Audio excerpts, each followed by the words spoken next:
Good after morning. Welcome to twitch.tv/Ice Cream Unplugged. My name is Graham D. And I am joined by the man that we call Bibby. I'll read Bib.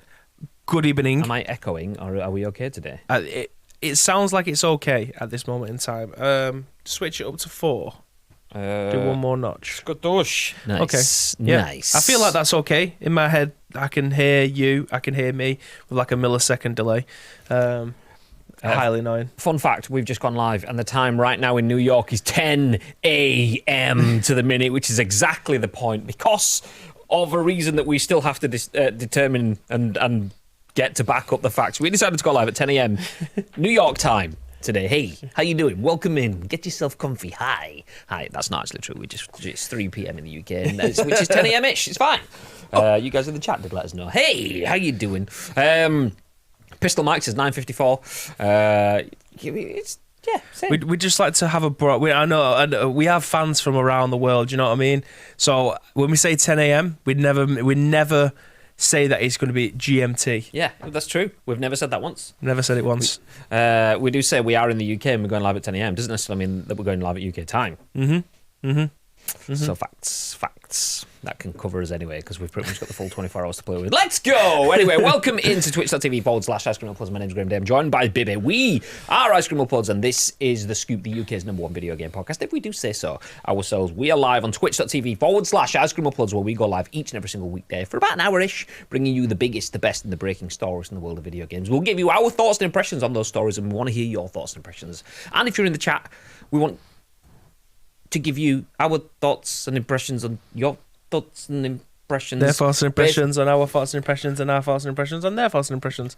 That's what I thought. It'd give me a good impression. Yeah. Nice. That was an impression of you. Basically, we're having a lot of chat. Nice. If you're in the chat, please do feel free to give said thoughts and impressions, because the live stream is turned into a podcast. We are live on twitch.tv/Ice Cream Unplugged, where we go live each and every single weekday at 10 a.m. globally. Nice. Get rid of that issue now. Globally. Nice. So we got live at 10 a.m.-ish, but the live stream is also turned into a podcast, a video on YouTube, and an audio podcast on iTunes and Spotify and SoundCloud and Google Play. That's lots of places where nearly 200,000 people have watched and listened to this podcast on demand. So please do feel free to get involved on behalf of all those people. But before we jump into anything, let me give you a little bit of a reminder that we have cool friends, and I don't mean Bib. I mean these guys. Astro, Insert Coin, GT Omega, and obviously the lovely people at Twitch. They do help support our channel. Shout out to GT Omega, who have just started sorting the dispatch for Batman Dan's chair.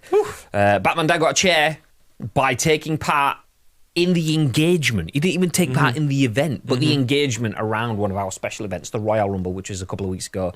Naked Neil won a chair, which he's already gotten built himself. Yep. So that the prizes are now starting to find their way out into the wild. An Insert Coin voucher has just been recycled. I've just heard. I don't want to say where, just in case it hasn't been announced yet. Okay. Yeah. Someone who won a voucher has gone, do you know what? I'm not going to keep it. I'm going to give it to someone else. So that's legendary behaviour. Absolutely. That's why we have the best community on Twitch. Absolutely. Do you know what? I can get nice things for myself, but I'll give it to other people to get nice things instead. I'm not going to say where, because it might not have been mentioned, and if it has, then feel free to tell me in the chat, but if not, fine. Nice. Hi. Speaking about chats, let me jump back over to this browser, because I had this open before that opened up. Make sure everything's good. Okay, nice. Stream from New York. Exactly. That's where we are. This brickwork, it might look like a printed wall. It's definitely a New York loft. That's what it 100% is. 100%. Do you think it looks like a printed wall? Do you think people would have known that? Do you know what? Good point. Did you guys know that this was a printed background? Or did you think we just exposed the brickwork and lived in like a coal mill, which is why it's all black? I tell you what, it's as fucking cold as one in here. Wow. Good morning, Mike. Welcome in, dude. Don't you afternoon me yet. Bibby's innocence in his... what with that comment? What with the fart? What was that? Innocence? Ain't no innocence there. He knew. The cocked leg. What was that? I can confirm there is no echo. Nice. It's better than what mine and Graham's day would do. He'd fart, sniff, and say, "Oh, Graham's dad." Okay, there we go. Okay, I was like, Graham's day? Is that me? Are you talking about my routine? Get ya. Nice. Sounds great. Thoughts on what? Hello, motherfuckers. Nice. I thought it was a giant green screen. It is a giant green screen. It is. Just this bit. This TV, ironically, is a green screen, so it's not a real screen. It's not really there. We can't afford a 50-inch TV screen to put behind us. God damn. No, we can't. We definitely can't afford someone to shoot a BB gun at it either, can we? Spiff it. There's a hole somewhere. West knows exactly where it is. There isn't really. We're only joking. There was no firearms discharge live on Twitch. It's fine. It's okay. Great. Anyway, welcome in. So we're going to talk about a bunch of video games, including one that I shared in the Discord yesterday. Because you did. Exciting times. Very exciting times. Our friends at Deep Silver, shout out to Mr. T. He's working on this one now. Nice. Have just undelayed a game. Undelayed. Yeah. When has that ever happened? I know. Madness. So, following years of delays, Dead Island 2 has gone gold and its release date has been brought forward. What? Okay, we'll talk about that first. Then we have undeniable proof that Game Pass is shit and Xboxes are for people with small willies. Unless you don't have a willy, then that's fine. No, that's not. Microsoft confirms Game Pass, ! Game Pass in the chat for Tito, cannibalizes sales. So something that Phil Spencer said was definitely a good thing might not turn out to be entirely a good thing. Interesting. Oh, is chatbot dead? I did connect it. Oh no, that was no. Fuck it. You know what? Leave chatbot. I'm not going to click on that. We'll just pretend it's there. It's fine. You'll type it out anyway. Yeah, go on, Tito. Get typing. Get to typing. I mean, if Xbox was really that good, chatbot would have still been connected. As well as that, PS5 sales in January were double those of what they were last year. We have the WWE 2K23 roster, which has been revealed with over 170 playable wrestlers. That's a couple. Mental. Just a couple right there. And then we'll finish up with a story that got bumped back from yesterday, and that's VASPAAN, DASTOOR at the Gamer, talking about CSGO breaking all-time player records. So quite a bit of news, and we've only got about, let's say, 40 minutes. We've got, tops of 40 minutes to get through that, so we better keep up the pace. Spiffy went postal. Yeah. Did she? She did. I thought you meant like she joined the Royal Mail then. I was going to say, good on her. Oh, just in time for summer. Shorts out. I mean, I'd love to work for the Royal Mail. During summer it would be a mega, wouldn't it? Just put your tunes in, fucking carry your bag, bosh. Nice. One arm like an absolute Arnold Schwarzenegger. Like, other arm, your posting arm, a little bit limper, but still. It's like Samantha's dad's a cabbie, and he just, during summer, he has one really tanned arm, because he's hanging out the window. Like a truck driver's arm. Let's go. Tix, welcome in. How you all doing? Hope you're all... We're good. Did you know... I can't be asked. I sub Xbox. Let's go. Xbox boss. Nice. Okay, the first story of the day, though, is this. Skadoosh. Written by Tom Ivan at VGC. Following years of delays, Dead Island 2 has gone gold, and its release date has been brought forward. The sequel will now arrive on April the 21st, a week earlier than previously expected. So jumping into the article. Following years of the delays, the long-awaited Dead Island 2 has finally gone gold. In addition to announcing the main development of the game has been completed, publisher Deep Silver has brought forward the sequel's release date by 1 week. The game will now launch on April the 21st for PS5, PS4, Xbox Series X and S, Xbox One, and PC via the Epic Games Store. This means it will avoid a clash with Star Wars Jedi Survivor, which was recently delayed until April the 28th. First announced in 2014, the zombie action RPG in 2014. Nearly 10 years. That is ridiculous. Wow, 9 whole years ago. The zombie action RPG has suffered a series of delays and changes of developer. It was originally in the works at Spec Ops, the line studio Jaeger, before development duties were taken over by Sumo Digital. Dan Buster, an internal Deep Silver studio, then took over development in 2019. Dead Island 2 takes place in Los Angeles and features 6 playable characters. Just in case anyone doesn't know, by the way, there was a tweet yesterday and it says #HellA on it, like LA, hell, HellA. I've seen quite a few people not getting that, going, Hella? Hella? What's that? Hello? Is that the woman from Thor? No, it's not. So, quotes, Los Angeles is in quarantine and the military have retreated, end quote. Reads an official product description. Quote, only you and the handful of others who happen to be resistant to the pathogen, holds the future of the city and humanity in the balance. Dead Island 2 is stylish, vibrant, and flooded with zombie infection. Explore iconic, gore-drenched Los Angeles, meet larger-than-life characters, slay countless foes in exquisitely bloody detail, and evolve to become the ultimate zombie slayer, end quote. Players who purchase the game will receive access to the Memories of Bunai DLC, featuring 2 unique weapons, a special weapon perk, and skill card. So there's a couple of things to unpick there. Bibby's jostling a ghost. Nice. You love to see it. Coming in. Nice. So, Dead Island 2, after 9 long years and literal development hell, like 3 different developers working on the game. Outrageous. Is madness. But it still managed to arrive. It's now here. We've had not only, I mean, I posted the Dead Island 1 trailer, which is still one of my favourite trailers of all time, but we've had the Dead Island 2 trailer that has been that long in development that Goat Simulator had a spin on the Dead Island 2 trailer, but it's finally here, and it's a week earlier because, as the article suggests there, probably Jedi Survivor. Thoughts? Yeah, it completely bypassed an entire generation of consoles. Like, so, it was a 360 game, obviously the original 2. All I'm going to say is this clearly is an exceptional game because they knew that they couldn't get it to work on the PS4, so they thought, well, we'll just wait for the next gen so it can be good. That's mostly what it is, yeah. I mean, obviously they've been working at it since 2019, the internal studio. Dan Buster. Yeah, so I imagine the original code and stuff, I can't imagine it all getting scrapped. I reckon there will be a lot of usable assets in there. However, now we're playing on a current gen console. The game that they would have inherited in 2019 is going to look completely different to what they have done now. So a lot of work would have gone into this one, but genuinely, I think this might be one of my contenders for Game of the Year, and I've not even played it yet. And I say that in terms of excitement, waiting so long since 2014, because I'm a massive Dead Island fan. Again, I'll tell a story. My first ever review of a game was actually Dead Island. So I've got a massive past with this game. It's fucking not. It's terrible. I think I used the microphone on my webcam with no webcam on. It was a terrible, terrible review. I mean, it was good. Everyone starts somewhere. Exactly. Yeah. I mean, to be fair, it was just to get used to recording audio and then being able to edit the bits in that I want to be able to edit it, and then text overlays and stuff like that. It was my gateway into obviously what I end up doing now as a job. So we'll start somewhere. It's just you'll never find it because it's been unpublished. It's definitely a private video. But anyway, I cannot wait for this subs game. On the channel, and we put that video everywhere. By the way, just say. It's so bad. But yeah, every time I think it's getting closer, like a week earlier. Obviously, to avoid Jedi Fallen Order like this.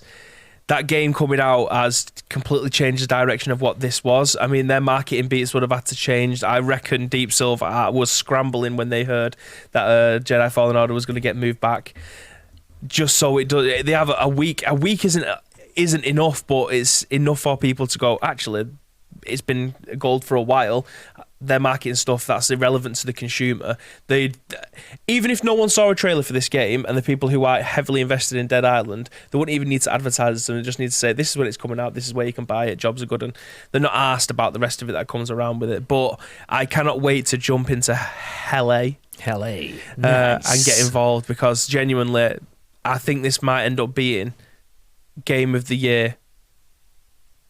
There's a lot more to that, but I don't really want to get into it yet, because I feel, as much as I am excited for it and I want to shout from the rooftops about this game and what it could potentially do, I'm very hesitant based off of past experiences of what we've ended up getting after the excitement period has started to wane.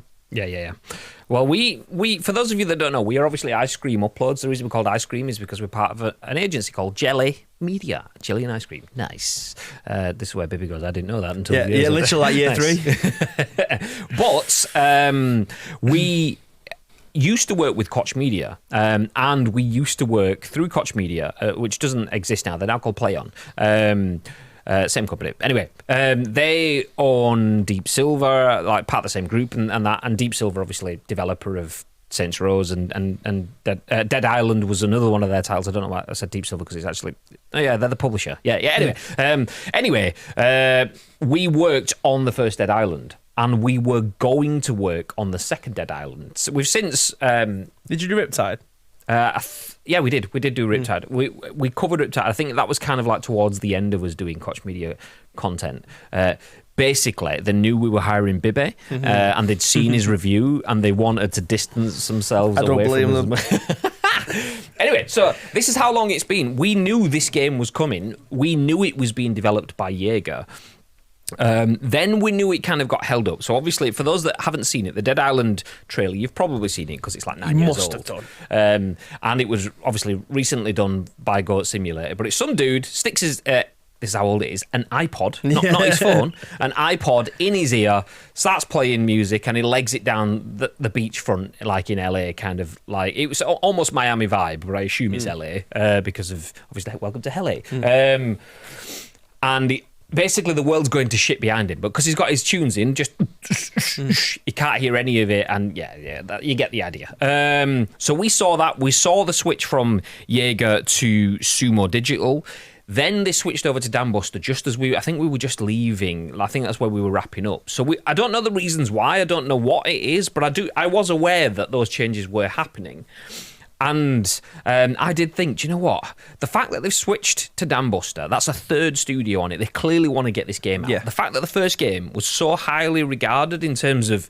It wasn't necessarily the best critically in terms of the story and this, that, and the other, but it was just that trailer is enough to bring you a committed audience forever. Yeah. And almost like, I mean, arguably The Last of Us is an exceptional story throughout, but the first 15 minutes of The Last of Us is enough to make people be Last of Us fans for the rest of their life. So I'm thinking, well, surely they can't let it die. They've got a new dev. It's such a great story. But maybe, I mean, if and then when 2020 comes along and 2021's coming along, you're thinking, okay, maybe it's not.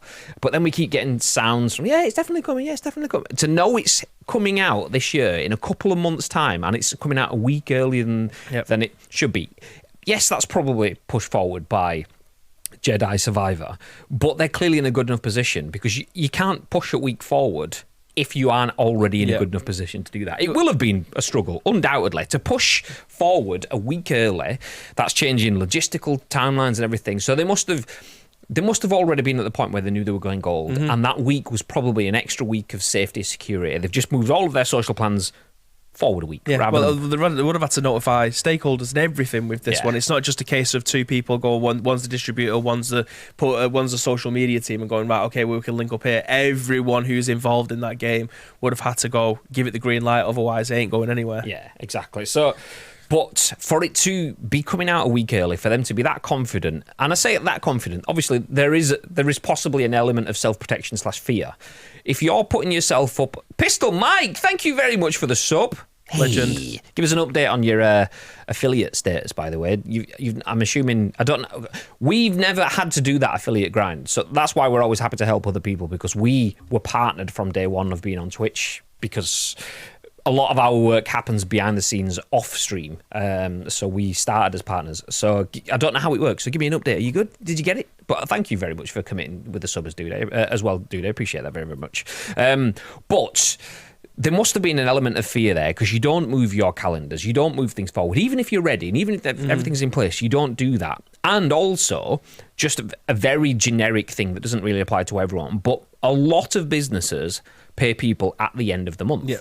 So if you're coming out on the 28th, there's a very good chance most people will have been paid. And obviously, this is a slightly different world. That's not kind of how the world works for everyone at all times nowadays. But it used to be a case of people will get paid, people will spend the money, and then the money was gone, and then people will get paid, and people will spend the money. So if you brought a game out after payday, it was good. So let's say that still... I mean, it still definitely applies. I know it still applies. But like, pushing yourself to the 21st, you might miss out on something. So there's little things that you start to, that shareholders and people in retail sort of like roles will start by throwing in. But all things considered, bringing out a game that avoids the Jedi Survivor window, because you're not just coming out against an action-adventure game. You are coming out against an EA action-adventure game and a Star Wars action-adventure game. It's a double-pronged approach, isn't it, really? So, like, most people that you will have been watching that make content on Twitch this last couple of weeks, I imagine a lot of them forgetting all of the controversy aside around J.K. Rowling and that, but a lot of them will have probably been streaming Hogwarts Legacy. Be it your global influencers, your community streamers, or anyone else in between kind of thing. A lot of them will have moved to that because of the might of Warner Brothers and the strength of the Harry Potter brand. It's the same thing again with Star Wars and Jedi Survivor. So getting out of the way of that, even only by a week, is definitely 100%. A good move. Is that the Star Wars stuff is going to be everywhere. Every advert that you're going to see on TV will feature somewhere in there the lead up to this game, like it was before the last game came out. It's just Star Wars is everywhere. It was that massively promoted. I don't know if they're in bed with the first party this time, but Xbox was so in bed with EA and Jedi Fallen Order, there was like bus advertising, bus stop advertising, pre-rolls on Twitch and everything. You always got the wrong Xbox sort of stuff that people thought it was an Xbox exclusive. I remember us having an article on the Scoop kind of thing about then where whether that was the title or whether it was just a facet of a larger article, a lot of people thought it was an Xbox exclusive because the advertising was that big for it. And you can imagine the same thing again. If it's not just EA's cash, either Xbox or PlayStation will be putting some money behind that to get a little bit of extra boost off that as well. 100%, you can see it happening. So, coming out 21st, moving it forward by 7 days. Absolute masterstroke. Yep, I agree. It probably has been a stressful. Like when was it? Was it mid-January, late January, a couple of weeks back when they announced that Jedi Fallen Order is definitely coming out. But yeah, it was earlier this year. I don't think it was necessarily 2 weeks ago. I bet it was about a month ago. So, say 2 to 4 weeks ish. In 2 to 4 weeks, to commit to changing the date of your game. Do you reckon it could slip again? What, Dead Island or no? Jedi. Yeah, Dead Island definitely not. Obviously, Jedi Survivor. I keep on saying Fallen Order. Same. Because I'm used to in my head Jedi Fallen Order. Because I've been saying it to you for 2 years or whatever. That's what it is now. No, I mean, I don't think it will. But do I think it could do? I think it could. They have to protect that brand. Yeah. If there's something really wrong with that, then they need to protect that brand. They will. It's a massive moneymaker for them. They can't afford to fuck up Star Wars. That's how you get licenses taken off you. So, yeah, I think if it does, then there's something fundamentally wrong with it. Yeah, 100%. I mean, they did fuck it up last time. As I mentioned, for anyone that's... I'll fast forward through this bit now, but Star Wars Jedi Fallen Order came out, say, September-ish. Oh, no, it came out November, I think it did, which is why it missed the Game of the Year awards stuff. And then I played it at Christmas in December, because I got it for Christmas, which meant that I'd played it 4 weeks after, and I got the first patch, which got rid of a lot of bugs. So them delaying this, for me, I feel... gets rid of that bug period. They're getting hope. I mean, there is no form of QA in the world that can replace for the hours that you will get for putting a game live. Yeah. Every hour that you will have spent as a top AAA developer with QA teams and everything, you go live for 24 hours and there is more hands-on audience research in a AAA title than you ever could try to get. Yeah. Sugar Daddy! What a name! Hey, welcome into the stream. I can't see that one. I'll have to change on the screen. I can't see it. I can't see what it says, the name in the chat. Adib, hey, how you doing? Cookies, welcome back. Happy Valentine's Day. People make bad choices if they're mad or scared or stressed, but throw a little love their way and you bring out their best. Oh. What a phrase. Love that. Full-on Ted Lasso vibes off that. Yeah, that is, yeah. Beliefs. Welcome in, Sugar Dad. Thank you for the follow. One day I'll get your name right. Nice. Today's not that day. So yes, if you missed it, Jedi Survivor has led to Dead Island 2 being brought forward a week. But the game has gone gold. It's finished. It's been printed. Only things that will be changed now, if there is a day one patch, will be minuscule / polishing. So at that point, 9 years after initial announcement, Dead Island 2 is arriving. I'm very excited. Launch day stream, nice. 100%. 100%. Definitely. Postman Pat, yes. Who, him? Why, because I always deliver. Nice. Let us move on. Nice. I see what you did there. So I just needed to stamp my... Okay, you get the idea now. Nice.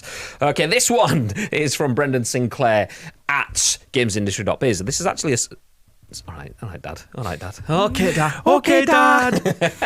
This is from Brendan Sinclair at gamesindustry.biz. And this is actually up there with headline story. So we went with Dead Island because big fans of the game. We've got friends that work on the game, and it's a big story for the game. About their successes. Yeah, absolutely.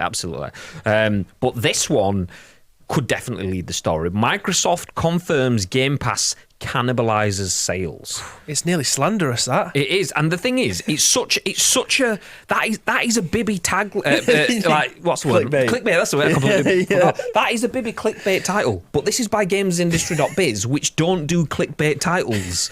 So that lets you know, okay, this is some serious shit. So Xbox Maker tells UK CMA, that's the Competitions Markets Authority, it expects titles to see a decline in base game sales for at least a year following inclusion into a subscription service. Woo! I mean, it's pretty obvious, but because of segments from like Big Philly Spence and stuff like that, it'd have you believe otherwise. Yeah, 100%.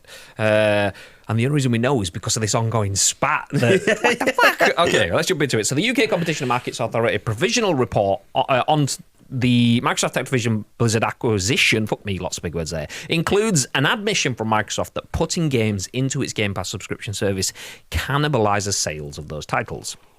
Quote, Microsoft also submitted that its internal analysis shows a redacted percentage decline. No, didn't want that getting out. So it shows a percentage decline in base game sales 12 months following their addition on Game Pass, end quote, the CMA noted in its report.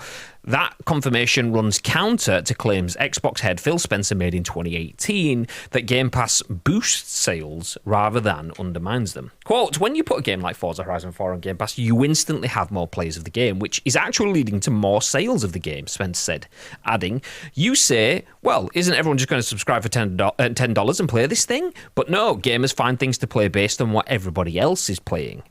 End quote. Elsewhere in the CMA's report, it cites Microsoft as saying that Activision took a dim view on putting its titles into multi-game subscription services on any platform, believing that, quote, severely cannibalised buy-to-player sales, particularly in the case of newer releases. Interesting. So, a couple of years ago, actually 4 years ago now, not a couple. Has it been that long? Yeah, it's ridiculous, isn't it? 4 years ago, Phil Spencer said Forza sales were increased because people were seeing other people playing it free on Game Pass and wanted in, but didn't want to jump into Game Pass.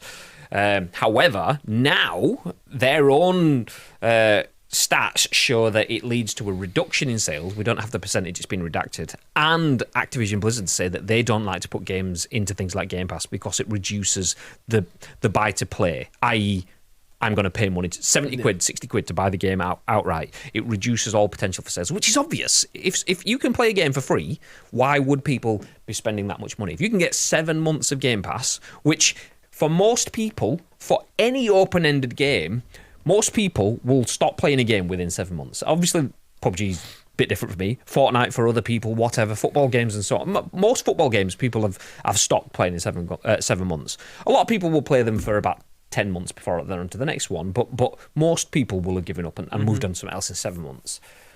So it's obvious that people that things will drop off, and it's not really a conversation piece other than the fact that Xbox 4 years ago said that no, Game Pass actually adds to sales, which it probably did, because I didn't know anyone that had a Game Pass subscription 4 years ago. We only started ourselves. Like, I mean, I Game Pass subscription started 2 months ago. Yeah. Yours was probably 2.5, 3 years ago, kind of thing. Eh? Yeah, I'd say like 3 years ago. Yeah. So 4 years ago, it was still in that. Is it just a fad? Is it just some PlayStation Now thing? Yeah. So 4 years ago, it was probably true. So I'm not saying Phil Spencer was lying, but it's a completely different situation now because people realise, wait, this is a fucking bargain. Yeah. Well, which then like. It's a weird one. That's basically saying, look, we've changed our business plan to the point where it's that bad that we need Call of Duty. Yeah. That's pretty much the argument. Yeah. Essentially, I think that's what it ends up boiling down to, because the only way that Game Piss, the only way that Game Piss, big fan of Game Piss, is beneficial to the developers and the publishers of the games is if they have a figure in their head of how much they reckon that they're going to sell of their games, like a whole monetary value. They've got a new game coming out. They think that they're going to make £750,000. Microsoft comes along and says, I can guarantee you now £600,000 and then a 10% kickback of every single game that's been sold through, but by putting it on Game Pass. They're going, okay, not a problem. It's going to be available, and anyone who's a subscriber to Game Pass is going to have the option to be able to do it. We'll get a kickback of if they've played it or not. We've got £600,000 in the bag. We are good to go. Like, that's the only time that it will benefit them. Now, if they're doing it based on a first-party game, which essentially, let's be honest, is probably the reason why we're all subscribed to Game Pass in the first place, is to be able to play their first-party games. That's $70, £70. Make of that what you will with the currency exchanges. That is going missing. I would need to subscribe for 8 months for them to be able to get that money back from me. I've been subscribed ever since. If it was 3 years ago, from that point, every single month I've been subscribed to Xbox Game Pass, so they've more than got their money's worth out of me. But I can tell you now, I have more than got my game's worth out of them. Yeah, they've got your money's worth for one game, but in that time, you've had Halo release, you've had 2 Forza games. Yeah, and you've played. Have you played them all? Yeah. Well, there you go. So you've got your money back again. Yeah. So it genuinely is too good. It is too good to be true how much they're making. But this shows the only flip side is: would you have bought Halo if it was a full price? I think so. Yeah. Would you have bought the Forza games? Probably not. No, because I fell out of love with racing games a long time ago. But the fact that I'd seen. It wasn't even people playing it. What people are playing doesn't really have an effect on what my tastes are going to be. I have a taste for a lot of things, but I need to be in that mindset. Like Football Manager, for instance. I fucking love Football Manager. I will pour 200 hours into playing Football Manager over like a 2.5-3 month period, and then I won't touch it again. By the way, maybe we'll be like, I fucking love this 200, and then something will just glint, and he'll be like, ooh, and then maybe we'll and something else will glint. Whereas I'm like just like a one-eyed magpie, like all I can see is the PUBG, and I can't see the other thing shining over here. So I will put all of my time and hours into playing this one game until I think, okay, well, that's got me attention. What people's playing trends have no effect on me whatsoever. But I saw a trailer or whatever it was and just saw a breakdown of what the new Forza were going to be like. And then I think it's when because I was already subscribed to Xbox Game Pass, but the PC version. It wasn't until I got my Xbox that I actually started playing more games on the catalogue. Because playing my PC is okay, but my Xbox is way better. So being able to play those games is fantastic. Having any game pretty much at your fingertips. There isn't many games nowadays that come out that isn't a first-party PlayStation game that doesn't eventually end up on Game Pass. So me waiting for the likes of House Flipper, waiting for Power Wash Simulator or whatever other game that I'm playing, Empire of Sun, Knockout City, rip. State of Decay, all those types of games, waiting for them to go onto sale or going onto the Game Pass. I'm happy to wait. Unless it's something that I really, really want, I can buy day one. I'm happy to be able to wait for it. But this just shows that it's kind of what we've been saying for a long time, but haven't really had the stats to be able to back up. We knew that this was going to be hurting their bottom lines eventually. The interesting thing, though, is Xbox. This revelation has layers. It's an onion. The top layer is that Game Pass is actually a lot more successful now. Shitloads of cash coming in. Then the next layer is that Xbox actually is losing out on buy-to-play sales. Okay, that's cash going out. That's not coming in. But Xbox's first-party titles mean that every one of those that Xbox goes out, they keep the money. They're not paying it out to third party. They're not paying it to Ubisoft for their Assassin's Creed or whatever. So they keep that. So it's actually not that bad for Xbox. But the thing is this information probably wouldn't have been shared ever if it wasn't for this ongoing discussion around Activision Blizzard and that acquisition. And that's interesting because we're saying Xbox, every copy of Halo that they give to people for free, people pay into Game Pass for Halo. Yeah. They just keep all of that money to themselves. They don't have to give it to anyone else. But Ubisoft's now looking at that going, okay, so you're telling me that if I put my game on Game Pass, I'm not going to sell anything of that game for at least a year. Okay, and that's a little bit of information that maybe those publishers wouldn't have had until they've put an Assassin's Creed on it and realised that it's gone or whatever. Obviously, they should be expecting that to be the case. If they don't have people that can predict that sort of stuff beforehand, they're probably in trouble at that size of a developer, distributor, and so on. But to have it so clear as day that there is a percentage redacted drop in sales for 12 months every time a game is put on Game Pass, like for the public, it's interesting because it's contrary to what we've been told before. So it is a definitive switch in the argument around it. But yeah, from a game developer, publisher, distributor, that relationship, it gives some people a little bit, okay, do we really want to be putting the game on Game Pass? And if not, then you could imagine Ubisoft going, okay, well, we want to give you the next Assassin's Creed because we gave you the last one, but we actually want a little bit more cash this time, which then starts to make it, is it cost benefit, which then makes Xbox Game Pass get more expensive, or we get more ads in it and stuff like that. Well, I feel like there's two other things to the rest of this story. The first one is the fact that it's been redacted. Now, that makes me think that it's definitely above 5%. Because 5%, you can write that off.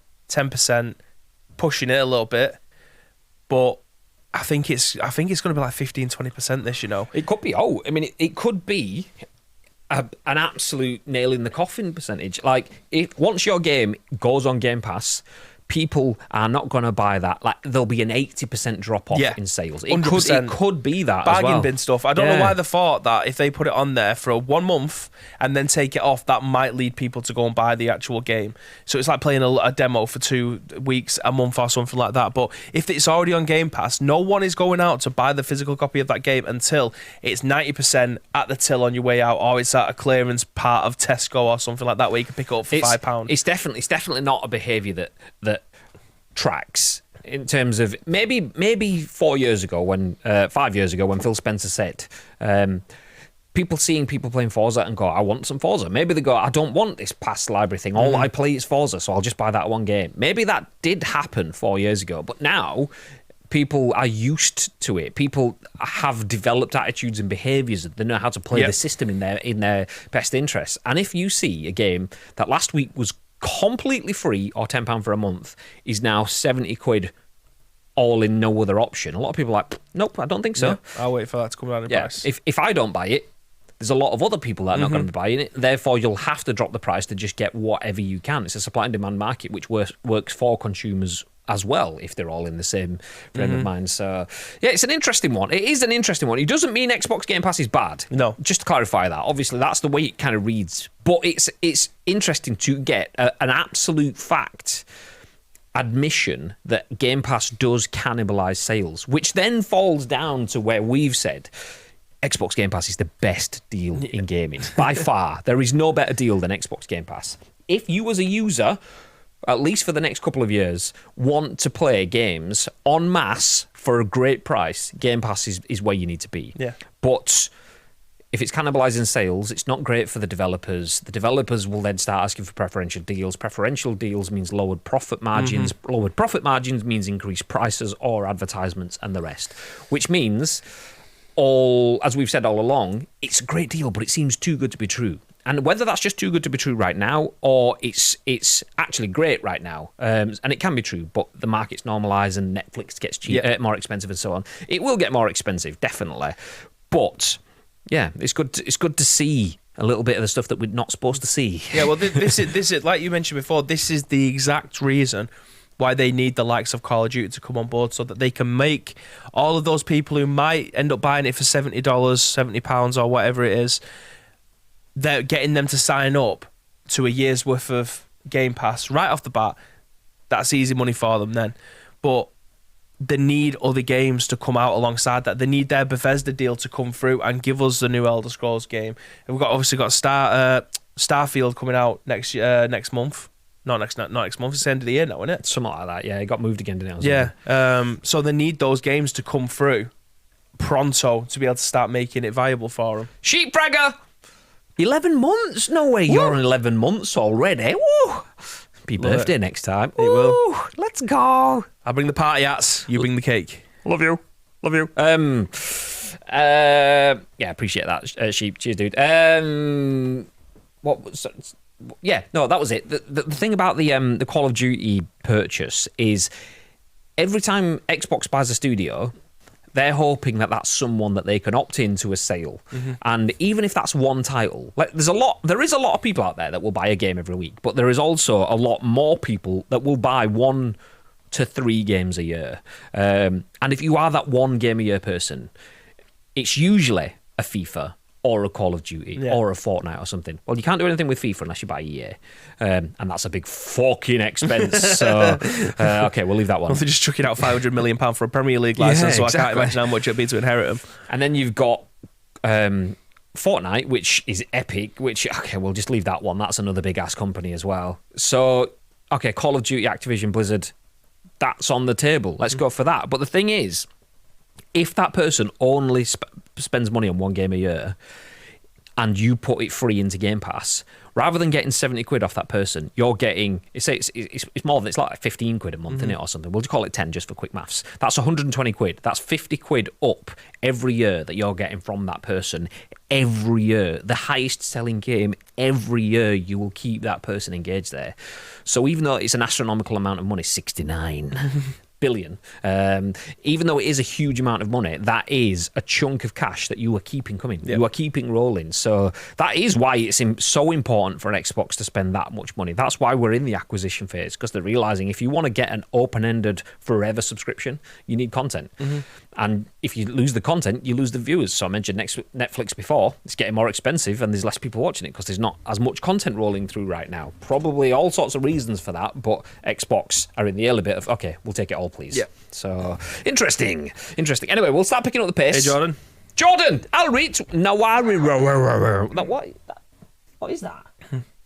It's a little dancing thing. I can't see what it is. Nice. How you doing? Welcome in, Jordan. Let me scroll back up quickly then. Love the stream and both your personalities / charisma. I don't believe it. I don't believe it. Thank you very much, Cookies. Tiny Yoda, did you take their 1 minute survey? Whose 1 minute survey? I think GameIndustry.biz. Was it on the screen? I clearly didn't because I didn't even know it existed. So no. Did you? Unless it's just me at my end, your capture is giving the website's motion blur when scrolling. Just you.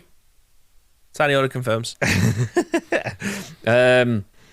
It only happens when showing the screen cap of the website. The rest is fine. Interesting. Did you know that if you haven't... Oh, no, that's the Game Pass command. I made it work. Nice. Hence, we've been playing D&D Dark Alliance. Yeah, I'm glad that I didn't pay money for that. Yeah. That's a funny one. See, this is why Xbox Game Pass is exceptional, because it's possibly dodgy to business and all sorts of other stuff.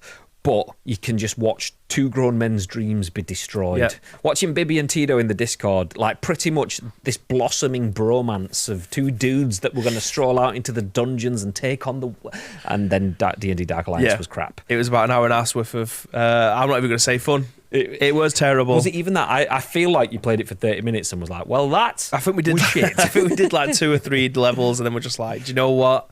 We'll wait for it to be patched. We're still waiting. No. We'll wait for it to get passed. It's a raw remote. It's a Drakey from Dragon Quest. There you go. A Drakey. Yes, same. It's a thing. Nice. Okay, next article. Boop. Is this one that we're running with? Yeah. The one that we put back from yesterday. It is now.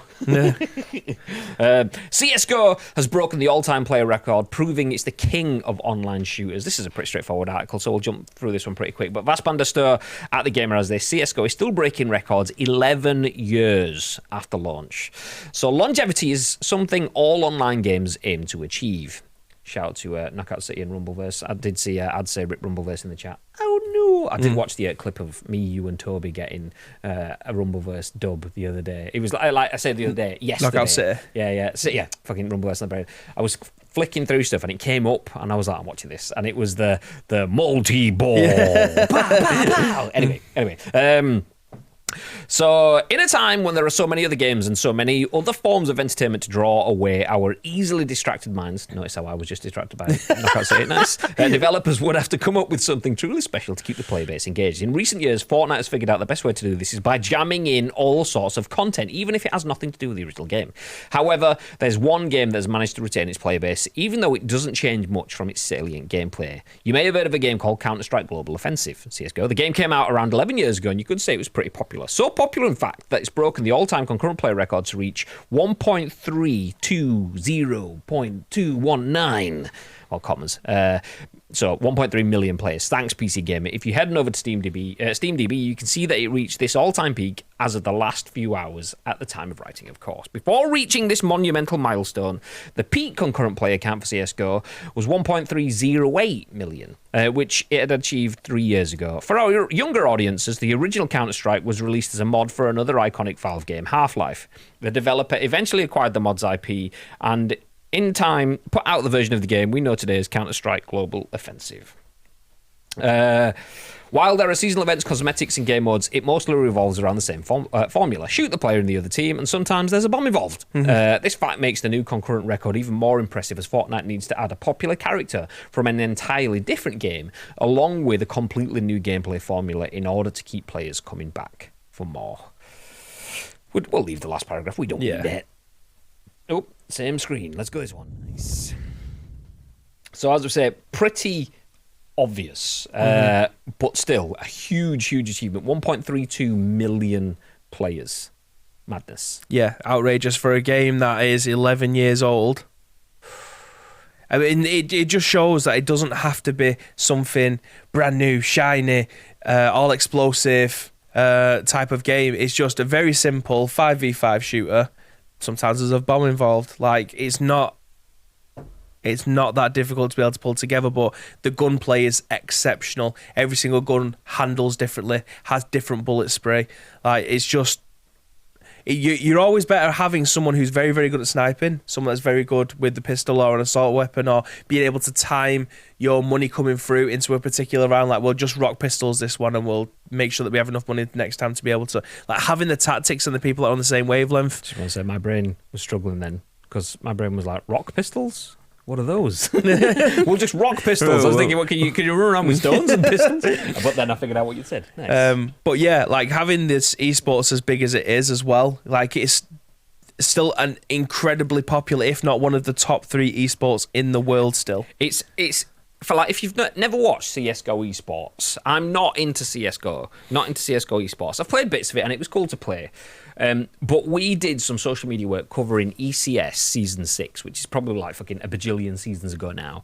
We've even got a hat signed by one of the teams over there.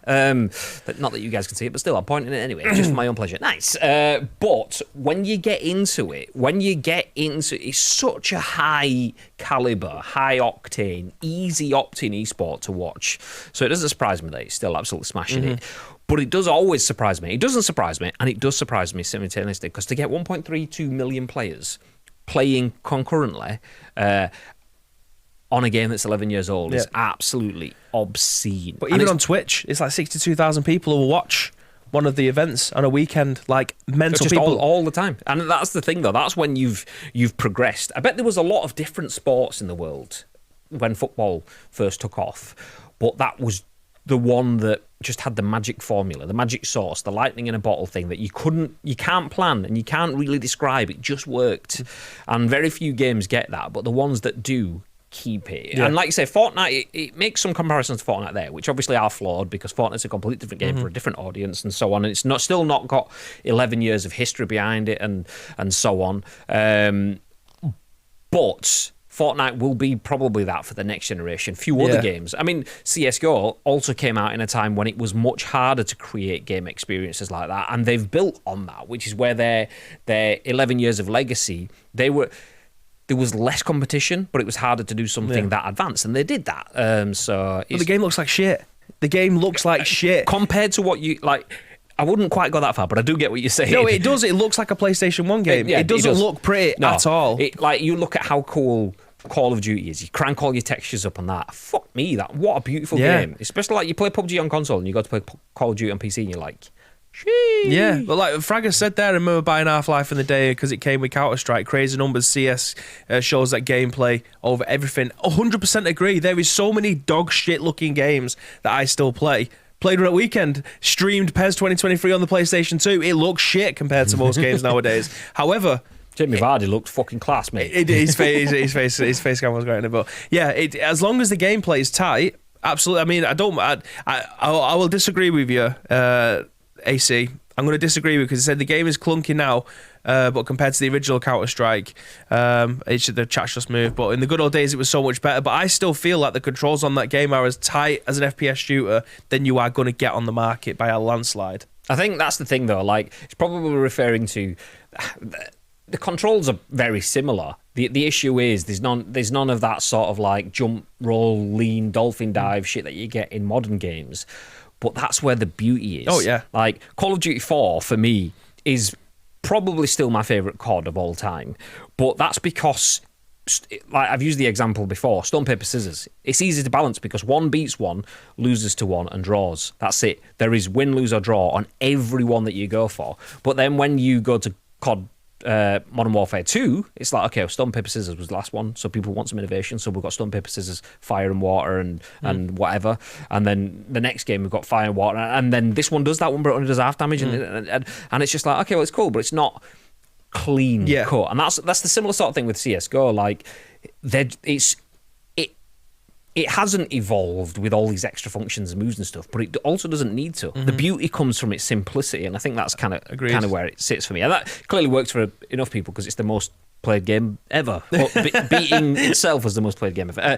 Games as a service is a dead genre. I think it proves, unless you got in early like Destiny, etc., it's just a dead investment, potentially depending on how much you made from microtransactions. Content is king when it comes to live service. I don't necessarily believe that games as a service is dead. I think games as a service is a genre that's easy to die in. If you're going in just to make money, you're not going in for the right reasons.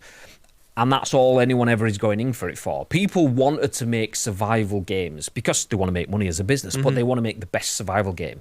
A lot of brands out there go, okay, we wanted to make Marvel's Avengers, which could have been one of the best games ever. Yeah. Instead, let's chase the games as a service cash and do the Marvel bit as well. Okay, do the Marvel bit good, and how are you turning that into a game? No, we'll do the games as a service, and then we'll stick the Marvel stuff around it. And even Tito mentioned it too. Marvel's Avengers, get out my head. Nice. But yeah, exactly. So games as a service has life. It has potential. It has longevity. For me, if it's done right, but there is so many people chasing the format rather than the content, and content is king, like you said. The content doesn't have to be the in-game content, just the mechanisms that you use to activate the audiences. And a lot of them are just like even the best brands out there, Fortnite, will make stupid mistakes like, oh, you want to come and play this game for 2 weeks at the end of the season? We're going to force you that you have to play it every week consistently throughout the season because we want you as we don't want to count you as an MAU, a monthly active user. We want to count you as a DAU, a daily active user, so our stats look better for our shareholders and stuff. Okay, well, you've lost me as an MAU completely now. Yeah. Oh, fuck. Okay, yeah, we did wrong. We'll turn it back. So people do even the good people make mistakes, but there's a lot of people that are ruining it for everyone else. So if games as a service does drop off, I think it's mainly, the biggest damage to it is games as a service that just doesn't understand it, which are poisoning hearts and minds of people that see those games. Baby, do you mean eco rounds? He does. Yes, I should probably give it a go, as I love knockout mode in COD. ECS 6, the memories. That garlic bread was fit, but not sitting in the same office with you, though. I remember coming in the next day and Connor's jeans were on the floor. Like, what was going on last night? We don't talk about that night. Also miss working with CS, running 24/7 studio broadcasts for it. We've done that bit. Demos, welcome in, dude. Hey.